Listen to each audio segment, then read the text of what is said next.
En 2025, le cours de l'or a franchi les 4 000 $ pour la première fois de l'histoire. En un an, il a pris plus de 50%, la plus forte hausse depuis 1979. On assiste en ce moment à une nouvelle ruée vers l'or. Les investisseurs du monde entier se ruent dessus, y compris les banques centrales, à un rythme jamais vu depuis les années 50. Et attendez, l'or n'est pas censé être l'actif le plus stable du monde ? La valeur refuge qui n'est pas sujette aux spéculations. La plupart des gens regardent l'or comme quelque chose de flou, de mystérieux, un peu inaccessible, le genre d'actif qu'on imagine acheter quand on est déjà riche et qu'on ne sait plus quoi faire de son argent. Et autour de l'or, il y a une croyance qui circule depuis toujours. L'or, ça résiste aux crises. C'est ce qu'on dit. Mais est-ce que c'est vrai? Est-ce que l'or peut vraiment vous protéger face aux incertitudes économiques qu'on traverse en ce moment? Et est-ce qu'il est trop tard pour investir? C'est exactement ce qu'on va vérifier dans cette vidéo. Clarifier une chose, quand on dit acheter de l'or, ça veut dire quoi en réalité? L'or existe dans l'histoire des hommes depuis des millénaires. Aujourd'hui, on en extrait environ 3500 tonnes par an dans le monde entier. En gros, imaginez que chaque année, on extrait l'équivalent d'un cube de 6 mètres de large. Ça, c'est toute la production annuelle mondiale. Donc oui, en effet, c'est un métal rare, indestructible et qui ne rouille pas, donc qui résiste à l'épreuve du temps. Mais ce qui le rend unique, ce n'est pas sa couleur, c'est une contrainte physique très simple. Un gouvernement ne peut pas en créer, en tout cas pour l'instant. A l'inverse, les billets de banque, eux, peuvent être imprimés à l'infini techniquement. Mais quand on dit acheter de l'or en 2026, ça peut vouloir dire des choses très différentes. Il y a l'or physique, les lingots, les pièces. Propriétaire du métal, c'est concret. Mais il faut le stocker, le faire assurer et le revendre vous-même quand vous en avez besoin. Pas très pratique pour un investisseur particulier. Il y a ensuite les ETF, qui sont des fonds d'investissement qui détiennent de l'or physique en chambre forte à votre place. Vous achetez une part de fonds exactement comme vous achèteriez une action ou une part de SCPI. Ça se revend en quelques secondes et pas de coffre-fort nécessaire. Alors dans cette vidéo, on va surtout vous parler des ETC. Alors faisons un rappel rapide de ce que c'est. Les ETC, ou les Exchange Traded Commodities, sont des titres de créance adossés à de l'or physique émis par certaines institutions financières. Donc c'est quasiment la même chose que des ETF or. Ils se négocient en bourse comme une action et se revendent en quelques secondes. Et pas de coffre-fort nécessaire. À noter, en Europe, les ETF or ne sont pas autorisés car la réglementation impose une diversification minimale des fonds incompatible avec un fonds exposé à 100% à l'or. Les ETC ont été créés pour répondre à cette contrainte. Leur structure de titres de créance leur permet d'être commercialisés en Europe. Toujours dans l'investissement dans l'or, il y a aussi des actions dans les sociétés minières. C'est des entreprises qui extraient l'or, donc leur performance dépend à la fois du prix de l'or et de la qualité de leur gestion. Donc ça, c'est beaucoup plus volatile et ce n'est pas du tout la même chose que d'investir dans le métal lui-même. Alors dans cette vidéo, on parle de l'or comme actif pur, le prix de l'once, pas des sociétés minières. Mais avant d'aller plus loin, vous devez comprendre ce que l'or n'est pas. Une action vous donne droit à une part des bénéfices d'une entreprise. Un immeuble locatif vous verse un loyer chaque mois. Une obligation vous verse des intérêts. L'or, lui, ne produit rien. Aucun dividende, aucun intérêt, aucun loyer. Si vous achetez une once d'or aujourd'hui et que vous la gardez 10 ans, vous avez toujours exactement une once d'or. Alors, pourquoi l'acheter? Eh bien, parce que sa valeur relative aux autres monnaies peut changer énormément. Et c'est là que la logique devient intéressante. Pensez à l'or comme un billet de banque universel, mais que personne ne peut imprimer. Sa valeur monte quand les gens font moins confiance aux billets que les gouvernements, eux, peuvent créer à volonté. L'or n'est pas un placement de croissance, c'est un actif de méfiance. Ce qui détermine son prix, c'est le niveau de confiance ou de méfiance que les gens ont envers les monnaies, les gouvernements et le système financier dans son ensemble. Ça a toujours été le cas, et encore plus depuis que le monde doit gérer des crises globalisées. Et c'est précisément pour ça que le prix de l'or, lui aussi, a connu des montagnes russes spectaculaires. Alors, pourquoi une once d'or vaut-elle 4 000 $ aujourd'hui, alors qu'en 1971, elle valait exactement 35 $?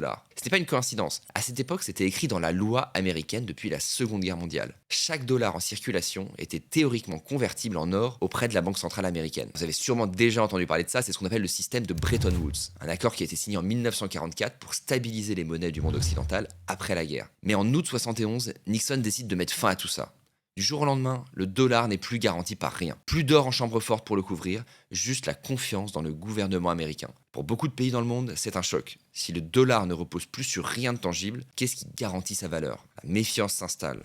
Et l'or, libéré de son prix fixé par décret, commence à s'envoler. En 10 ans, il passe de 35 à 850 $ l'once, plus de 2300% de hausse. Mais voici ce qu'on oublie presque toujours.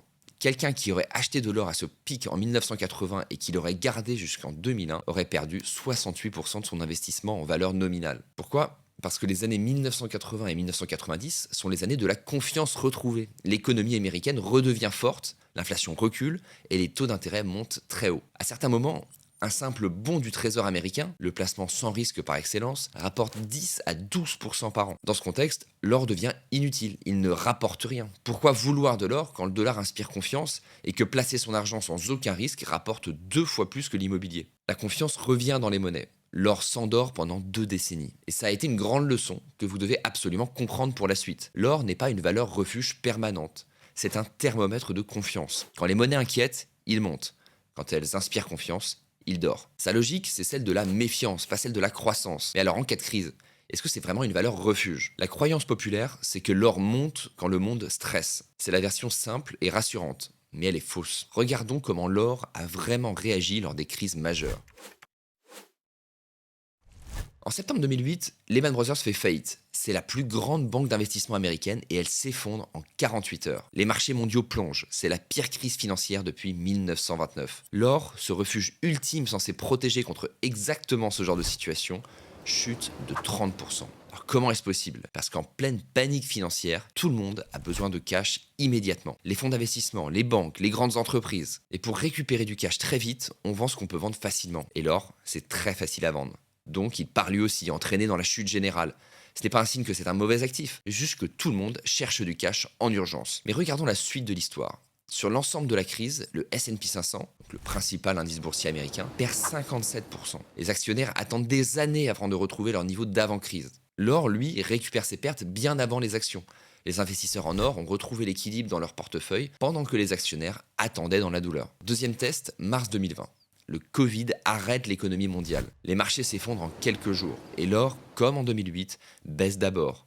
Même mécanique, les gens ont un besoin urgent de cash. Puis quelque chose change. Les banques centrales du monde entier injectent des milliers de milliards de dollars dans l'économie pour éviter l'effondrement. Ces créations monétaires massives réveillent exactement la méfiance que l'or attend pour briller. En 5 mois, il franchit les 2000 $ l'once pour la première fois de l'histoire. Il finit l'année 2020 à plus de 27%. Et le troisième test, 2022. Attention, c'est un petit peu plus subtil cette fois. Parce qu'en 2022, l'inflation atteint 8 à 9% en Europe et aux États-Unis. L'or est censé protéger contre l'inflation.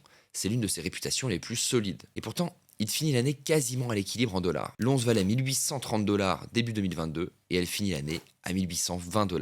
Pas très convaincant. Pourquoi? Eh bien parce que la Fed, la Banque centrale américaine, monte ses taux d'intérêt très fort et très vite. Et ça change tout pour un investisseur. Imaginez qu'on vous propose de prêter votre argent au gouvernement américain sans aucun risque à 4, puis 5, puis 6% par an, ou de garder de l'or qui ne rapporte absolument rien. À 0% partout, l'or a du sens. À 5% garanti, ce n'est plus la même histoire. Mais en euros, cette même année 2022, l'or gagne 6,5%, parce que le dollar s'est apprécié face à l'euro. Et comme l'or est coté en dollars dans le monde entier, votre once valait automatiquement plus en euros. La protection était là, dans la bonne monnaie. 3 crises, 3 comportements différents. Et dans chaque cas, les investisseurs en or ont limité les dégâts face à ceux qui étaient entièrement exposés aux actions, que ce soit en absorbant mieux le choc, ou en récupérant plus vite, ou en finissant l'année en territoire positif. Ce que l'or n'est pas, c'est un bouclier instantané. Ce qu'il est, c'est une forme d'assurance. Et une assurance ne protège pas le jour où vous la souscrivez. Elle vous protège le jour du sinistre, sur la durée, mais pas à la première secousse. Maintenant, tout ce qu'on vient de décrire, c'est l'or vu par les particuliers inquiets. Mais depuis 2022, il se passe quelque chose de bien plus grand. Ce ne sont plus les particuliers qui achètent de l'or en masse. Ce sont les institutions les plus puissantes et les plus rationnelles du monde. Et elles ne le font pas par peur. Alors avant de vous expliquer pourquoi, je voulais vous annoncer une grande nouvelle chez Louvre. Un ETC Gold est désormais disponible sur notre contrat d'assurance vie Louvre Infinity. Ça fait longtemps que vous nous le demandiez, alors on l'a fait. Vous pouvez désormais investir dans un ETC Amundi Physical Gold directement depuis la plateforme Louvre Invest. Donc, si vous voulez investir dans l'or, plus besoin de stocker des lingots chez vous. Et si ça vous intéresse, on vous donne le lien en description. Évidemment, on vous le rappelle, investir comporte des risques, notamment de perte en capital. Donc renseignez-vous toujours sur les risques avant d'investir. Maintenant, revenons à ce qui se passe vraiment depuis 2022. Depuis 2022, les banques centrales du monde entier achètent plus de 1000 tonnes d'or par an. 3 années consécutives. C'est du jamais vu depuis les années 50. Les banques centrales, ce sont les institutions qui gèrent les réserves de leur pays. Les euros, les dollars, les devises accumulées grâce aux exportations et aux échanges commerciaux. Ce sont les acteurs les plus prudents et les plus analytiques de la planète. Elles ne font rien par émotion ni par peur. Tout est censé être millimétré. Alors pourquoi achètent-elles de l'or à ce rythme? Revenons au 26 février 2022. Ce jour-là, le G7 fait quelque chose d'inédit dans l'histoire économique moderne. Il gèle les réserves en dollars de la Banque centrale russe, à environ 300 milliards de dollars, bloqués du jour au lendemain. Inaccessible, inutilisable. Pour les autres banques centrales du monde, c'est un choc énorme. Parce que la Russie n'était pas une petite économie, c'était la 11e puissance mondiale. Ces réserves ont été accumulées pendant des décennies et placées dans des dollars américains, parce que c'était la chose la plus sûre et commune au monde. Mais elles ont été confisquées en 48 heures. Le message pour toutes les autres banques centrales était simple. Si ça peut arriver à la Russie, ça peut arriver à n'importe qui. Les réserves en dollars ne sont plus sûres que si on est en bonne grâce avec les États-Unis. L'or physique, lui, ne peut pas être gelé par décret. Il n'appartient à aucun pays.